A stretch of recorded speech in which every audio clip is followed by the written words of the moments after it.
ಅಂಜಲಿ ಅಂಜಲಿ ಅಂಜಲಿ. ಅಯ್ಯೋ ಆ ಮಂತ್ರವಾದಿ ಅಮ್ಮ ಅಜ್ಜಿ ಸಾಯಿಸ್ಬಿಡ್ತಾಳಂತ. ಏನಪ್ಪ ಮಾಡೋದೀಗ?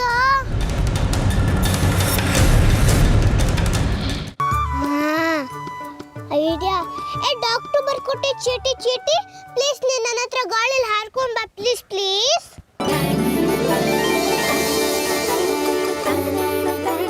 ಅಯ್ಯೋ ಚೀಟಿ ಯಾರೋಗ್ತಿದೆ ಅಣ್ಣ, ಚೀಟಿ ಯಾರೋಗ್ತಿದೆ.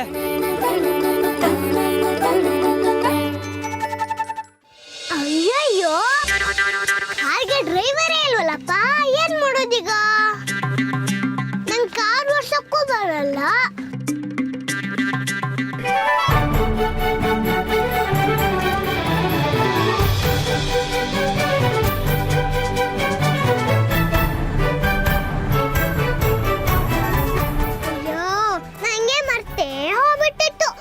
ಮ್ಯಾಜಿಕ್ ಮಾಡಿ ಕಾರ್ ಓಡಿಸಂಗಿಲ್ಲ ಬರುತ್ತೆ. ಕಾರೆ ಪ್ಲೀಸ್ ನೀನು ಸ್ಟಾರ್ಟ್ ಆಗಿ ಅಮ್ಮಂಗೆ ಚುಚ್ಚಿ ತರಕ್ಕೆ ಮೆಡಿಕಲ್ ಸ್ಟೋರ್ ಹತ್ರ ಹೋಗು ಪ್ಲೀಸ್.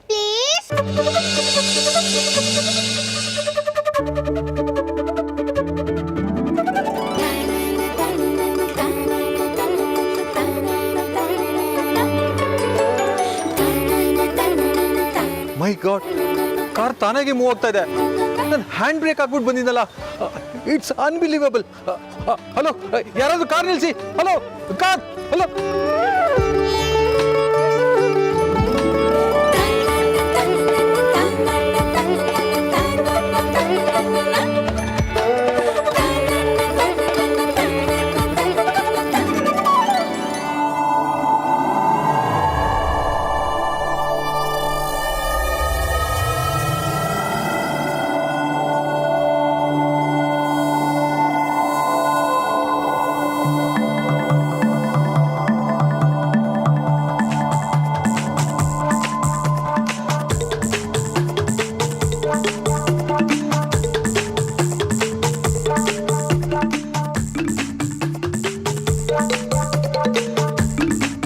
ಈ ಕಾರಿಂದ ಓಡಿ ಪ್ರಯೋಜನನೇ ಇಲ್ಲ. ಇದು ಆ ಪುಟ್ಟು ಬುತ್ತದೇ ಮ್ಯಾಜಿಕ್ಕು. ಯಾವ ಪ್ರಾಬ್ಲಮೂ ಇಲ್ಲ. ಅದಕ್ಕೆ ಇಂಜೆಕ್ಷನ್ ಸಿಗೋದಂತೂ ಗ್ಯಾರಂಟಿ.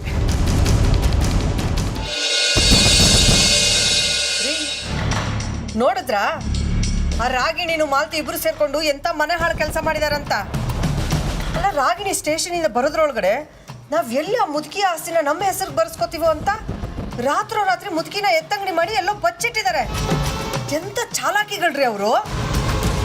ಅವರಿಬ್ರು ಈ ಥರ ಅಮ್ಮನ ಕಿಡ್ನಾಪ್ ಮಾಡಿ ನಮ್ಮನ್ನ ಬ್ಲ್ಯಾಕ್ ಮೇಲ್ ಮಾಡ್ತಾರೆ ಅಂತ ನನಗೇನು ಗೊತ್ತಿತ್ತೆ?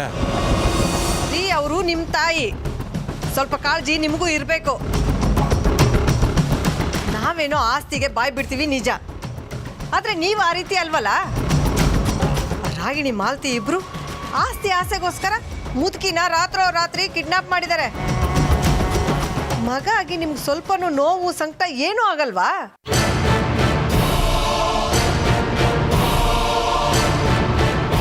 ಆಗುತ್ತೆ ಕಣೆ, ಆದರೆ ನಾನೇನು ಮಾಡಲಿ? ನನ್ನ ಅಸಹಾಯಕತೆನ ಅರ್ಥ ಮಾಡ್ಕೊ. ನಾವು ಅಮ್ಮನ್ನ ಹುಡ್ಕೋ ಪ್ರಯತ್ನ ಮಾಡೋದಾಗಲಿ ಅಥವಾ ಪೊಲೀಸ್ ಕಂಪ್ಲೇಂಟ್ ಕೊಡೋದಾಗಲಿ ಮಾಡಿದ್ರೆ ಅಮ್ಮನ ಜೀವಕ್ಕೆ ಅಪಾಯ ಇದೆ ಅನ್ನೋ ಥರ ಮಾತಾಡ್ತಾಳೆ ಆ ಮಾಲ್ತಿ.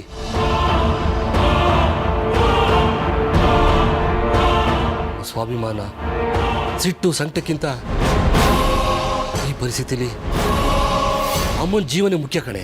ಹೌದಮ್ಮ, ಅಪ್ಪ ಹೇಳ್ತಿರೋದೇ ಸರಿ. ಇಲ್ಲ ಅಂದಿದ್ರೆ ನಾನೇ ನೇರವಾಗಿ ಹೋಗಿ ಪೊಲೀಸ್ ಕಂಪ್ಲೇಂಟ್ ಕೊಡ್ತಿದ್ದೆ. ಎಲ್ಲರೂ ಮಾತಾಡ್ತೀರಾ, ಆದರೆ ಯಾರ ಹತ್ರನೂ ಏನು ಮಾಡೋಕ್ಕಾಗಲ್ಲ. ಒಂದು ಮಗುನ ಕಿಡ್ನಾಪ್ ಮಾಡಿಸಿ ಸ್ಟೇಷನಲ್ಲಿರೋಳು ಮತ್ತೊಂದು ಕಿಡ್ನಾಪ್ ಮಾಡಿಸ್ತಾಳಂದ್ರೆ ಎಷ್ಟೊಂದು ಧೈರ್ಯ ಇರಬೇಕು ಅವಳಿಗೆ.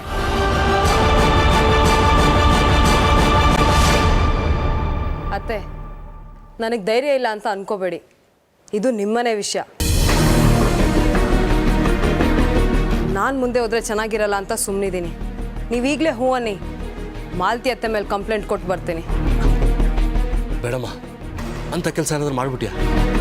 ಆಮೇಲೆ ಅಮ್ಮ ಜೀವಂತವಾಗಿ ಸಿಗೋದು ಕಷ್ಟ ಆಗ್ಬಿಟ್ರೆ ನೋಡು, ಇಂಥ ಸಂದರ್ಭದಲ್ಲಿ ನಾವ್ಯಾರು ದುಡುಕಿ ಇಂಥ ನಿರ್ಧಾರ ತಗೊಳ್ಳೋದು ಬೇಡ. ಯಶೋಧ ಹುಷಾರಾಗಿ ಬರಲಿ, ಅಲ್ಲಿವರೆಗೂ ನಾವು ಕಾಯೋಣ.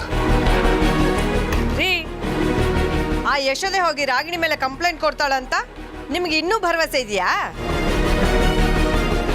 ಆ ಮುದುಕಿ ಮನೇಲಿ ಇಲ್ಲದೆ ಇರೋದನ್ನ ನೋಡಿ ಯಶೋದೆ ಗಾಬರಿಯಾಗಿ ಎದ್ನೋ ಬಿದ್ನೋ ಅಂತ ಸ್ಟೇಷನ್ಗೆ ಹೋಗಿ ರಾಗಿಣಿನ ಇಷ್ಟೊತ್ತಿಗೆ ಮನೆಗೆ ಕರ್ಕೊಂಬಂದಿರೋಳು. ನಾನು ಮನ್ಸು ಮಾಡದೆ ಹೋಗಿದ್ರೆ ರಾಗಿಣಿ ಇಷ್ಟೊತ್ತಿಗೆ ಮನೇಲಿದ್ದಿರೋಳು.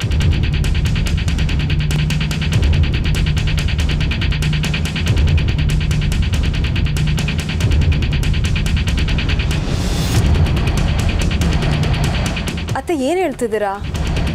ಹೌದು, ಯಾವಾಗ ಯಶೋದೆ ಆಸ್ಪತ್ರೆ ಸೇರ್ಕೊಂಡ್ಲೋ ಈ ರಾಗಿಣಿ ದಾರಿ ಸಲೀಸಾಯಿತು ಅಂತ ನನಗೆ ಚೆನ್ನಾಗಿ ಗೊತ್ತಾಯಿತು. ಅವಳು ಸ್ಟೇಷನಿಂದ ಹೊರಗೆ ಬರಬಾರ್ದು, ಅಲ್ಲೇ ಕೊಳಿಬೇಕು ಅಂತ ನಾನೇ ಪೊಲೀಸ್ ಕಂಪ್ಲೇಂಟ್ ಕೊಟ್ಟೆ. ಇಷ್ಟೊತ್ತಿಗೆ ಅವಳನ್ನ ಕೋರ್ಟಿಗೂ ಪ್ರೊಡ್ಯೂಸ್ ಮಾಡಿರ್ತಾರೆ. ಏನು ನೀನು ಹೋಗಿ ಕಂಪ್ಲೇಂಟ್ ಕೊಟ್ಟಿದ್ಯಾ? ಹೌದು ರೀ, ಆದರೆ ಅವರು ನಿಮ್ಮ ತಾಯಿನ ಕಿಡ್ನಾಪ್ ಮಾಡಿ ನನ್ನ ಕೈನ ಕಟ್ ಹಾಕ್ತಾರಂತ ನಾನು ಅನ್ಕೊಂಡಿರ್ಲಿಲ್ಲ.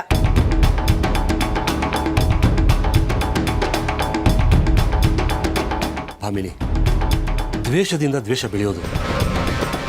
ನೀನು ಕಂಪ್ಲೇಂಟ್ ಕೊಟ್ಟಿರೋದಕ್ಕೆ ಆ ರಾಗಿಣಿ ಅಮ್ಮನ ಜೀವ ಜೊತೆ ಚೆಲ್ಲಾಟ ಆಡ್ತಿರೋದು. ನೋಡು, ಆಸ್ತಿ ಅಂತಸ್ತು ಒಡವೆ ವಸ್ತ್ರ ಎಲ್ಲ ಸಿಗ್ಬೋದು, ಆದರೆ ಕೋಟಿ ಕೊಟ್ಟರು ಅಮ್ಮ ಸಿಗೋದಿಲ್ಲ ಕಣೆ. ಇನ್ನೊಂದೆರಡು ದಿವಸ ನಮ್ಮ ಕಣ್ಣು ಮುಂದೆ ಅವ್ರು ಚೆನ್ನಾಗಿರಲಿ. ನಿನಗೆ ಕೈ ಮುಗಿದು ಕೇಳ್ಕೊತೀನಿ, ದಯವಿಟ್ಟು ಹೋಗಿ ಕಂಪ್ಲೇಂಟ್ನ ವಾಪಸ್ ತಗೋ. ಇದುವರೆಗೂ ಯಾವ ವಿಷಯದಲ್ಲೂ ನಾನು ನಿನ್ಗೆ ಒತ್ತಾಯ ಮಾಡಿಲ್ಲ. ಈ ವಿಷಯದಲ್ಲಿ ನನ್ನ ಮಾತನ್ನು ನಡೆಸ್ಕೊಡು.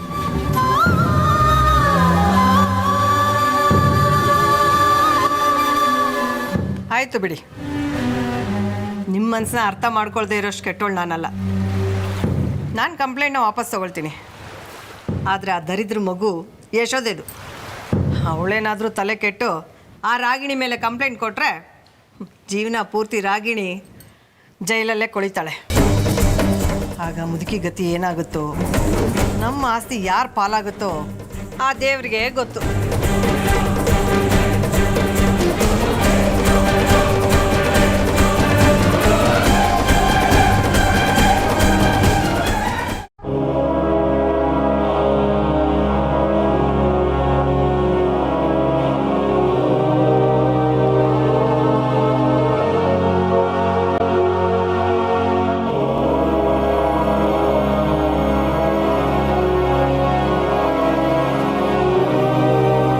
ಇಂಜೆಕ್ಷನ್ ತಂದ್ರಲ್ರಿ? ನಿಮ್ಮನ್ನೇ ಕೇಳ್ತಾ ಇರೋದು, ಇಂಜೆಕ್ಷನ್ ಬಂತಾ? ಡಾಕ್ಟರ್, ಅದು ಪ್ರಿಸ್ಕ್ರಿಪ್ಷನ್ ಕಳೆದೋಯ್ತು. ಏನ್ರಿ ಹೇಳ್ತಾ ಇದ್ದೀರಾ? ಪ್ರಿಸ್ಕ್ರಿಪ್ಷನ್ ಕಳೆದೋಯ್ತಾ? ನಿಮಗೆ ಸ್ವಲ್ಪನಾದರೂ ಜವಾಬ್ದಾರಿ ಇದೆಯೇನ್ರಿ? ಅಲ್ಲ, ನಿಮ್ಮ missus condition minute by minute critical ಆಗ್ತಾ ಇದೆ.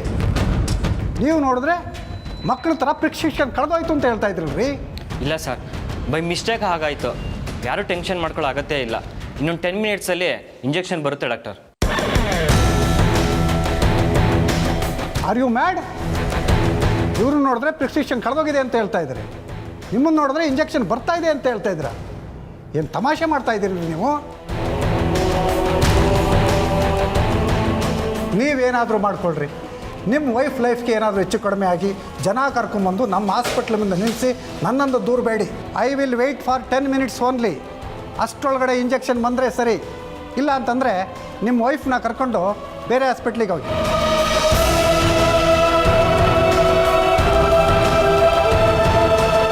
ಶಶಾಂಕ್, ಡಾಕ್ಟ್ರ್ ಹೇಳಿದ್ದು ಸರಿ, ನಿಮಗೆ ತಲೆ ಕೆಟ್ಟಿದೆ.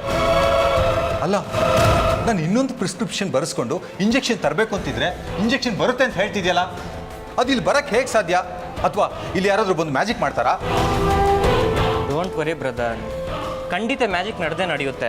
ಇನ್ನೊಂದು 10 ನಿಮಿಷದಲ್ಲಿ ಪ್ರಿಸ್ಕ್ರಿಪ್ಷನ್, ಇಂಜೆಕ್ಷನ್ ಎಲ್ಲ ಬಂದೇ ಬರುತ್ತೆ, ನೋಡ್ತಿರೋ. ಯಾಕೆ ಟೆನ್ಷನ್ ಮಾಡ್ಕೊತೀಯಾ? ಯಶೋದಂಗೆ ಏನಾಗುತ್ತೋ ಏನೋ ಅಂತ ನಾನು ಇಷ್ಟು ಒದ್ದಾಡ್ತಾ ಇದ್ದೀನಿ. ಇವ್ನು ನೋಡಿದ್ರೆ ಮ್ಯಾಜಿಕ್ ನಡೆಯುತ್ತೆ ಅಂದ್ಕೊಂಡು ತಲೆ ಕೆಡಿಸ್ಕೊಳ್ದೇನೆ ಕೂಲಾಗಿ ಕೂತಿದ್ದಾನಲ್ಲ. ನಿಜವಾಗ್ಲೂ ಮ್ಯಾಜಿಕ್ ನಡೆಯುತ್ತಾ?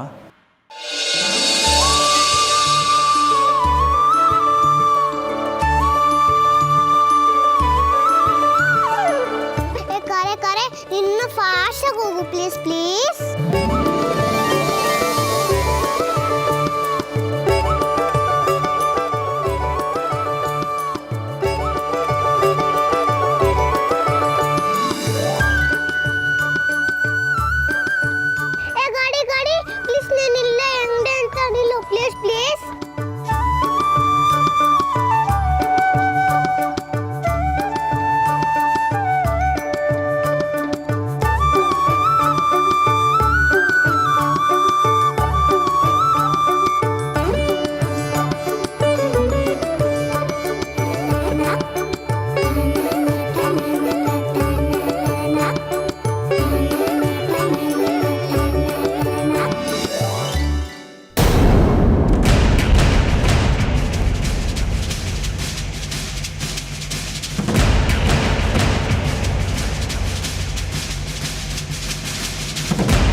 ಏ ಅಲ್ಲಿ ನೋಡು.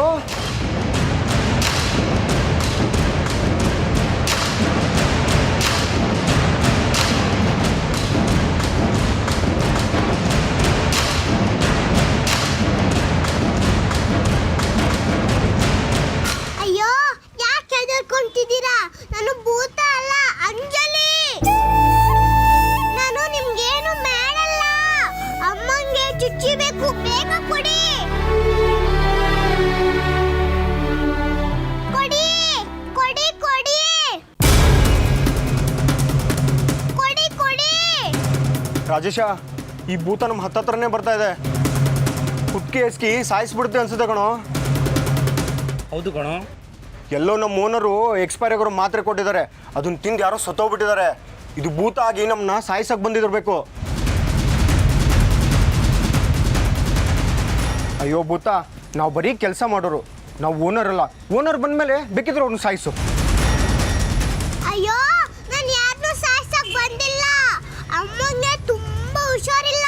ಇದ್ರಲ್ಲಿರೋದು ಬರ್ದಿದ್ದೆಲ್ಲ ಕೊಡಿ ಪ್ಲೀಸ್. ನಾನು ಭೂತ ಅಲ್ಲ, ಅಂಜಲಿ.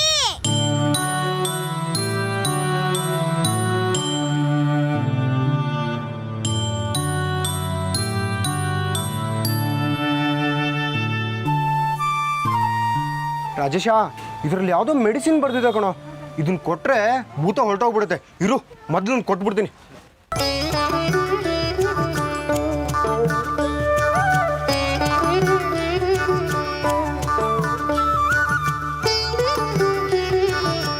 ಅಮ್ಮಂಗೆ ಚುಚ್ಚಿ ಕೊಟ್ಟಿದ್ದಕ್ಕೆ ಥ್ಯಾಂಕ್ಸ್.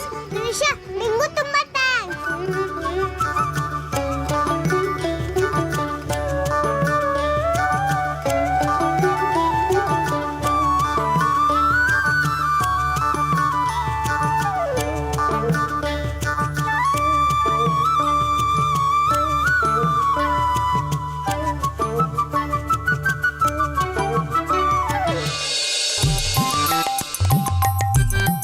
ಬನ್ನಿ.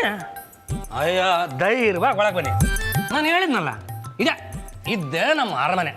ಒಂದು ದೊಡ್ಡ ಹಾಲು, ವರಾಂಡ, ದೇವ್ರ ಮನೆ, ಸ್ಟೋರ್ ರೂಮು, ಕಿಚನ್ನು, ಅಡ್ಡು ಇದ್ದು ಹಡ್ಡು, ಹಾಳು ಮೂಳು ಎಲ್ಲ ಇದೆ.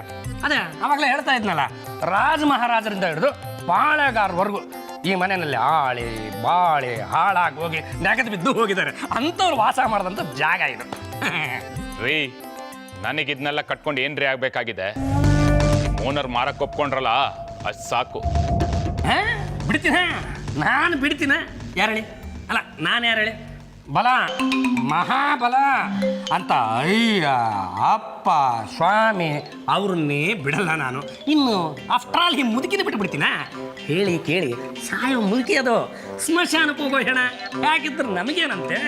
ಅಲ್ಲ ಸರ್, ನಾನು ಈ ಮನೆ ಬಗ್ಗೆ ನಿಮ್ಮ ಹತ್ರ ಇಷ್ಟೆಲ್ಲ ಪೀಠೆ ಯಾಕೆ ಹಾಕಿದೆ ಅಂದರೆ, ಈ ನಮ್ಮ ಅರಮನೆ ಅದು ಎಷ್ಟು ದೊಡ್ಡ ಜಾಗದಲ್ಲಿದೆ ಅನ್ನೋ ಒಂದು ಸಣ್ಣ ಕಲ್ಪನೆ ನಿಮ್ಮ ಈ ತಲೆನಲ್ಲಿ ಬರಲಿ ಅನ್ನೋ ಏಕಮಾತ್ರ ಕಾರಣಕ್ಕೆ ಇಷ್ಟೆಲ್ಲ ಪೀಠಿಕೆ ಹಾಕಬೇಕಾಗಿತ್ತು. ಬನ್ನಿ ಸರ್, ಸುಮಾರು 10 ಈ ಮನೆನೇ ಅಷ್ಟಿದೆ ಅಲ್ವನ? ಏನಮ್ಮ ನಿಂಗೆ ಗೊತ್ತಲ್ಲ, ಸುಮಾರು ನೀನು ಇದೆ ಸರ್. ಈ ಮನೆನ ದರಿದ್ರಕ್ಕೆ ಏನಿಲ್ಲ ಅಂದರೂ ಒಂದು 3/4 ಎಕರೆ ಜಾಗದಲ್ಲಿದೆ.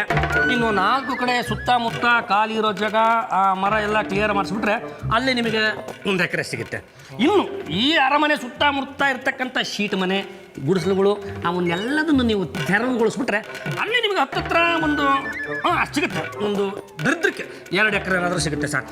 ಇನ್ನೊಂದು ವಿಚಾರ ನಿಮಗೆ ಮಾತ್ರ ಹೇಳ್ತೀನಿ ನಾನು, ಈ ಅರಮನೆ ಹಿಂದ್ಗಡೆ ಆ ಕೆರೆ ಇದೆಯಲ್ಲ, ಆ ಕೆರೆನ ನೀವೇನಾದರೂ ಅಪ್ಪಿ ತಪ್ಪಿ ಒಂದು ವೇಳೆ ಪಕ್ಷ ಗಟ್ಟಿ ಧೈರ್ಯ ಮಾಡಿ ಗುಂಬ್ಲಾಕ ಗುಂಪುಲಕ ಗುಮ್ ಗುಮ್ ಕಾಕ ಗುಂಬ್ಲಾಕ ಗುಂಪುಲಕ ಗುಮ್ ಗುಮ್ ಕಾಕ ಹಂಗಂದ್ರೆ ಏನು? ಒತ್ತುವರಿ ಕಣ. ಅದನ್ನೊಂದು ನೀವು ಮಾಡ್ಕೊಂಡ್ಬಿಟ್ರೆ ಅಲ್ಲಿ ನಿಮಗೆ ಒಂದು 20 ಎಕರೆ ಜಾಗ ಸಿಕ್ಕುತ್ತೆ ಸರ್. ಬರೀ ಅಪಾರ್ಟ್ಮೆಂಟ್ ಅಲ್ಲ, ಸ್ವಿಮ್ಮಿಂಗ್ ಪೂಲು, ದೇವಸ್ಥಾನ, ಬಾರು, ಕ್ಲಬ್ಬು ಇರೋ ಎಲ್ಲ ಒಂದು ಸೂಪರ್ ಆಗಿರೋ ಒಂದು ಲೇಔಟ್ ರೆಡಿ ಮಾಡ್ಬೋದು. ಹಾಗಂತೀರಾ? ನನಗಿದು ಹೊಳದೇ ಇರಲಿಲ್ಲ ನೋಡಿ. ಬರೀ ಐಡಿಯಾ ಕೇಳ್ಕೊಂಡಿದ್ರಿ ಹೆಂಗೆ? ಒಂದೊಂದು ಐಡಿಯಾಗೆ ಇಷ್ಟಿಷ್ಟು ಅಂತ ಕೊಟ್ರೆ ನಾವಿಬ್ರು ಬದುಕ್ಬೋದು. ಸುಮ್ಮ ಕೂತ ಏನು ಆಡ ಮಾತುಕೊಂಡು ಅರ್ಥ ಬೇಡಬೇಡ. ಬಾಯ್ ನೋಡ ಬಾ ಅವ್ನು ಯಾರು ಅನ್ಕೊಂಡಿದ್ಯಾ? ಕೋಟ್ಯಾಧಿಪತಿ ಅಮ್ಮ ತಾಯಿ ಭಿಕ್ಷೆ ಅವ್ರನ್ನ ಕೇಳಕ್ಕಾಗ್ತದೇನಾ? ಕೊಡ್ತಾರೆ. ಕೈ ಮುಖ ಹೇಳಿ ಕೇಳಿ ದತ್ತಿ ದಾನ ಧರ್ಮ ಮಾಡಿದ ಕೈ ಕಣ. ನಾವು ಬೇಡ ಅಂದ್ರು ಅವರೇ ಕಿತ್ತಿ ಕೊಡುತ್ತಾರೆ. ಏನಮ್ಮ ಅಲ್ವಾ?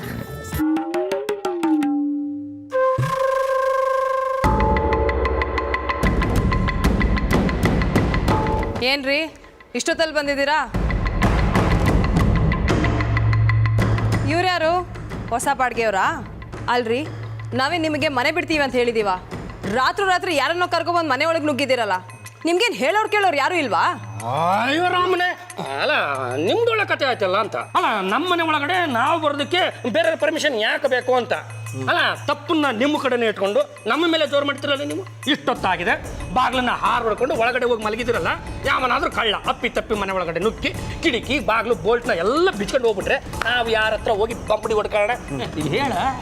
ಹೌದೌದು, ಇಲ್ಲಿರೋ ಬಾಗ್ಲು ಕಿಟಕಿ ಎಲ್ಲ ಟೀ ಕುಡ್ಡು ಸ್ಯಾಂಡ್ಲು ತೇಗ ಮರದಲ್ಲಿ ಅದು ಎಲ್ಲ ಕಾಸ್ಟ್ಲಿ ಎಲ್ಲ ಮಾಡಿಸಿರೋದು.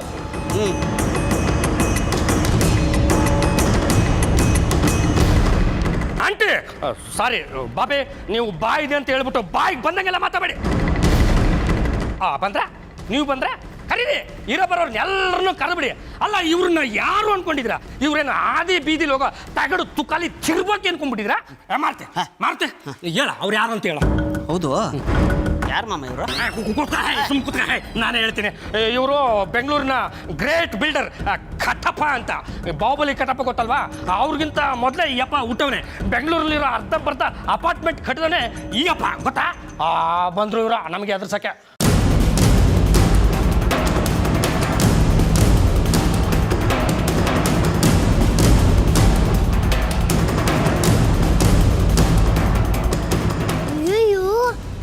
ಇದೇನಪ್ಪ ಇಷ್ಟೊತ್ತಲ್ಲಿ ಪೂರಿ ಅಂಕಲ್ ಯಾರೋ ಬೋರ್ಡ್ ಅಂಕಲ್ ಕರ್ಕೊಂಡು ಬಂದ್ಬಿಟ್ಟಿದ್ದಾರೆ. ಇವರೇನು ಈ ಮನೆಯಲ್ಲಿ ನಿಮ್ಮ ಥರ ಠಿಕಾಣಿ ಹುಡ್ಕೊಂಡು ಇರೋದಕ್ಕೆ ಬಂದಿದ್ದಾರೆ ಅನ್ಕೊಂಡಿದ್ದೀರಾ? ಇವರು ಇಂಥ ಮನೆನ ಕುದುರೆ ಲಾಯಕ್ಕೂ ಬಳಸಲ್ಲ.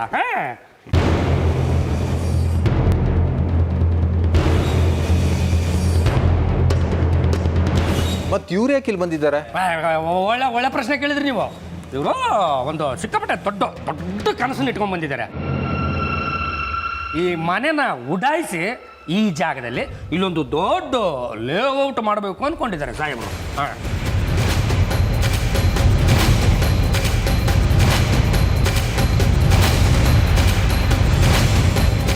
ಏನು ಈ ಮನೆ ಕೆಡುತ್ತೀರಾ?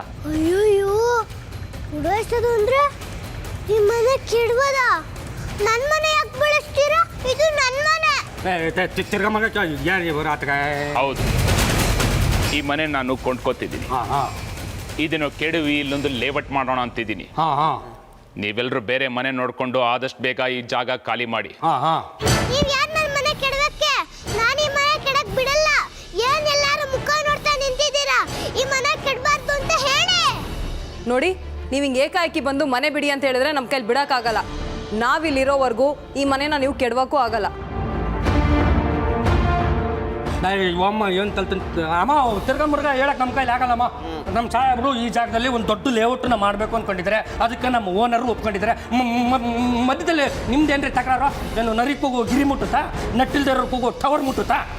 ಹಂಗಂದ್ರೆ ಏನು ಮಾಮ? ಎಲ್ಲ ಈಗ ಹೇಳ್ಕೊಂಡು ಕೊಡ್ತೀನಿ. ಕಾಲ್ ಮಾಡ್ರಿ.